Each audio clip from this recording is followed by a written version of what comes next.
तो क्लास अब हम सीखेंगे हमारे फोर्थ सब टॉपिक के बारे में जिसका नाम है structure of microspore and pollen grain. अगर हम बात करें स्ट्रक्चर ऑफ माइक्रोस्पोर के बारे में, सबसे पहले हमने देखा था एक सिंगल सेल स्टेज थी, उसमें हुआ था मियोसिस, उससे बने थे 2 सेल्स, 2 से फिर हुए थे डिवीजन 4 और एट लास्ट हमने बात की थी माइक्रोस्पोर टेट्राड की। और इसी प्रोसेस को हमने किस नाम से जाना था? इस प्रोसेस को हमने कहा था माइक्रोस्पोरोजेनेसिस, जिसमें जो माइक्रोस्पोर मदर सेल है उसमें हो रहा था मियोसिस और उससे बन रहा था हमारा माइक्रोस्पोर टेट्राड।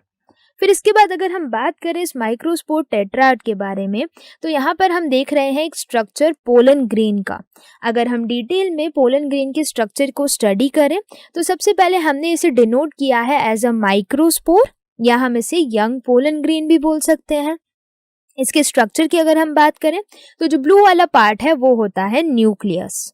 उसके बाद हम बोल रहे हैं कि जो अंदर पर्पल कलर की लाइनिंग है उसे हम बोलते हैं इंटाइन, और जो बाहर वाली रेड कलर की लाइनिंग आपको दिख रही है उसे हम बोलते हैं एक्साइन। ये एक्साइन बहुत ही हार्ड मटेरियल से मिलके बनी होती है जिसे हम बोलते हैं स्पोरोपोलेनिन। तो हमने बोला ये है हमारा न्यूक्लियस। ये पर्पल वाली पूरी जो लाइन आपको दिख रही है इसे हमने बोला इंटाइन, और जो बाहर रेड वाली लाइन आपको दिख रही है उसे हमने बोला एक्साइन, जो कि किससे मिलके बनी है? वो बनी है स्पोरोपोलेनिन हार्डेस्ट मटेरियल से। फिर हम यहाँ पे बात कर रहे हैं एक ओपनिंग की जिसे हमने बोला जर्म पोर। तो जर्म पोर यहाँ पर एक ओपनिंग होती है जहाँ पर हम बोल रहे हैं ये स्पोरोपोलेनिन एब्सेंट है। तो यहाँ से अल्टीमेटली हम बात कर सकते हैं पोलन ट्यूब बाहर आ सकती है अपने मेल गेमीट्स लेकर। तो एक ऐसी जगह जहाँ पर हम बोल रहे हैं स्पोरोपोलेनिन एब्सेंट है उस जगह को हमने बोला जर्म पोर। फिर आगे जाके हम बात करें जो माइक्रोस्पोर है, जो यंग पोलन ग्रेन है, उसमें सबसे पहले होता है माइटोसिस 1। माइटोसिस 1 से आती है 2 सेल स्टेज, फिर 2 सेल स्टेज में होता है हमारा माइटोसिस 2 और उससे आती है 3 सेल स्टेज। तो अल्टीमेटली इस माइक्रोस्पोर में या जो यंग पोलन ग्रेन है इसमें होते हैं डिवीजन, जिससे ये डिवाइड होके पहले 2 सेल स्टेज लेके आते हैं, फिर एक और डिवीजन से ये लाते हैं 3 सेल स्टेज।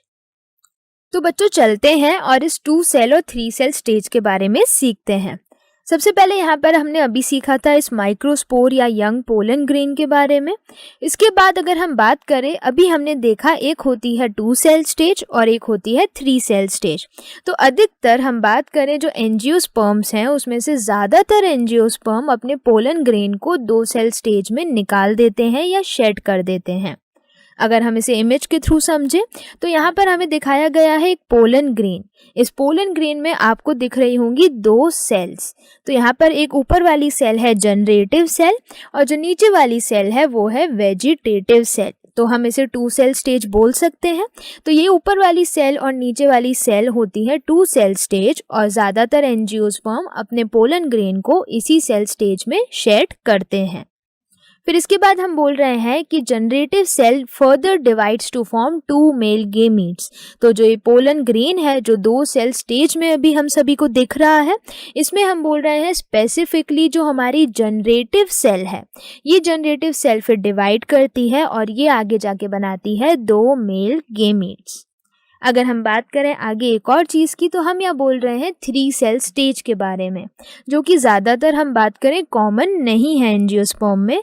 सिर्फ कुछ ही स्पीशीज़ हैं एंजियोस्पर्म की जो कि पोलन ग्रेन को 3 सेल स्टेज में शेड करती हैं। तो बच्चों इसके बाद हम बात करेंगे पोलन वाइबिलिटी के बारे में।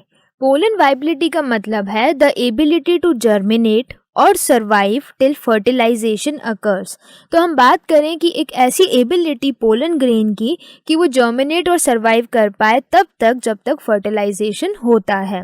तो इसमें हम बात कर रहे हैं सबसे पहला जो पोलन वाइबिलिटी है वो या तो सिर्फ 30 मिनट के लिए वाइबल हो सकते हैं आफ्टर रिलीज, यानी जैसे ही एंथर से पोलन ग्रेन रिलीज हो रहे हैं उसके रिलीज होने के टाइम से लेकर सिर्फ 30 मिनट तक ही वो वाइबल या जिंदा रह सकते हैं।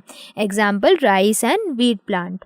वहीं अगर हम बात करें कुछ ऐसे स्पेसिफिक पोलन ग्रेन्स भी होते हैं जो कि वाइबल होते हैं महीनों तक, यानी वो एंथर से रिलीज हुए और रिलीज होने के टाइम से लेकर कई महीनों तक वो जिंदा रह सकते हैं और सरवाइव कर सकते हैं जब तक फर्टिलाइजेशन हो सके। और इनका एग्जाम्पल क्या है? बहुत सारी फैमिलीज हैं जैसे कि रोजेशी, लेग्यूमिनोसी और सोलेनेसी, इनके पोलन ग्रेन्स वाइबल रहते हैं या सरवाइव कर पाते हैं महीनों तक। तो बच्चों, अगर हमें इन पोलन ग्रेन्स की वाइबिलिटी को बढ़ाना है, अगर हमें इन्हें लंबे टाइम तक जिंदा रखना है, तो उसके लिए हमें क्या करना चाहिए?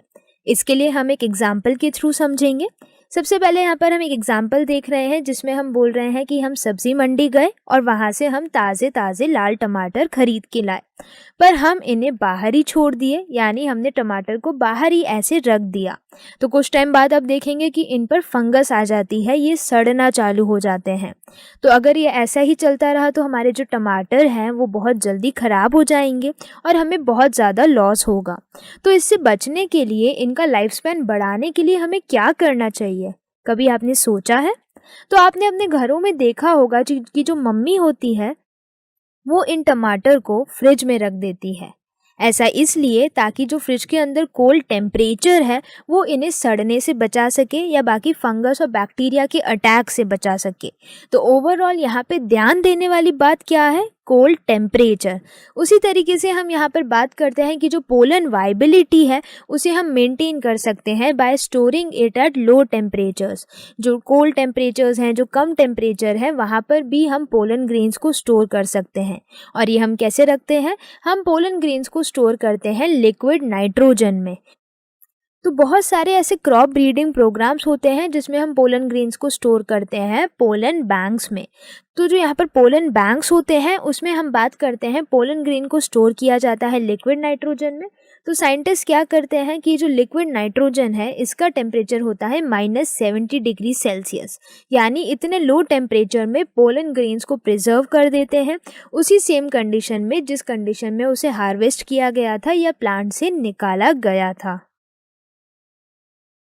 तो बच्चों, क्या आपको पता है कि जो पोलन ग्रेन्स हैं वो एलर्जी भी कॉज कर सकते हैं हम ह्यूमंस के अंदर? हम बात कर रहे हैं कुछ ऐसे स्पेसिफिक पोलन ग्रेन्स की जो कि एलर्जीज कॉज करते हैं। एग्जाम्पल, पोलन्स ऑफ पार्थेनियम, जो कि एक वीड है, वीड यानी unwanted plant, not native to India, जो इंडिया में ग्रो नहीं करता है, इंडिया की स्पीशीज नहीं है। उसको इंट्रोड्यूस किया गया था along with the imported wheat. तो जब इसे वीट के साथ इंट्रोड्यूस किया गया तो इसमें ये पता लगाया गया कि ये ह्यूमंस के अंदर एलर्जीज कॉज कर रहा है। अगर हम इसके फ़ायदे की बात करें तो बहुत सारे pollen grain as a supplement use किए जाते हैं क्योंकि इनके अंदर होते हैं न्यूट्रिएंट्स। तो it is used as a supplement as it contain nutrients. Example क्या क्या है? Tablets and syrups. तो pollen consumption has been claim to improve athlete performance. बहुत सारे जो एथलीट्स हैं वो पोलन को कंज्यूम करते हैं टैबलेट्स या सिरप की फॉर्म में क्योंकि इनके अंदर न्यूट्रिएंट्स बहुत ज़्यादा क्वांटिटी में होते हैं।